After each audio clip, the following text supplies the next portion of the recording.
ఆచారం అన్నది అందరూ వదిలేసి అందరికీ ఈశ్వరుడి మీద భక్తితో ఉన్న వాళ్ళలాగే ఉంటారు. మీరు నన్ను మన్నిస్తే ఒక్క మాట అంటారు, ఈశ్వరుడు ఉన్నాడని నమ్మినవాడు చేసే మొదటి పని బొట్టెట్టుకోవడం. ఎంతమంది పెట్టుకుంటారు చూపించండి నాకు. అక్కడే తెలుస్తుంది మీకు ఆచార భ్రష్టత్వం అంటే ఏమిటో. వాడికి బొట్టు పెట్టుకోవడం కష్టం, వాడికి వెనక ఈశ్వరుడు పడి వాడిని రక్షించాలి. అంత గొప్పగా ఉంటుంది కలియుగం అంటే. సనాతన ధర్మము ప్రచారము జరగడము అంటే ఉపన్యాసాలు చెప్పడం కాదు, బొట్టు పెట్టుకోవడం సనాతన ధర్మంలో ఉండడం. వాడికి ఇక్కడ చిన్న చుక్క పెట్టుకోవడం చాలా బాధ. ఇక్కడ సెగ్గెడ్డ పుట్టి మచ్చపడితే, ఈశ్వరుడికి కోపం వచ్చి ఒక కురుపు పుట్టిస్తే నీ బతుకేమిటన్నది వాడికి ఆలోచన అక్కర్లా. ఒక నిప్పు కణికి ఇక్కడ పెడితే ఏమవుతుందన్నది వాడికి అక్కర్లా. వాడు ఏమనుకుంటాడంటే ఇక్కడ ఒక బొట్టు పెట్టుకోవడం అంత కష్టంగా వాడికి ఉంటుంది.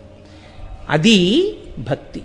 నా అంత భక్తుడు ఎక్కడున్నాడని మాట్లాడుతుంటాడు. ఆ మాట్లాడేటప్పుడు వాడి ముఖాన బొట్టే లేనివాడు ఎంత భక్తుడో, ఎంత ఈశ్వరుణ్ణి నమ్మి ఉన్నవాడో, ఎంత సనాతన ధర్మమునందు పూనికున్నవాడో మీకు అర్థమైపోతుంది. నేను మన్నింపబడేదనుగాక, నేను ఎవరిని ఉద్దేశించి ఈ మాట అంటలేదు, ఉపన్యాసాంతర్గతంగా నేను ఈ విషయాన్ని చెప్తున్నాను. కాబట్టి మంచిదే, మారితే చాలా అదృష్టం.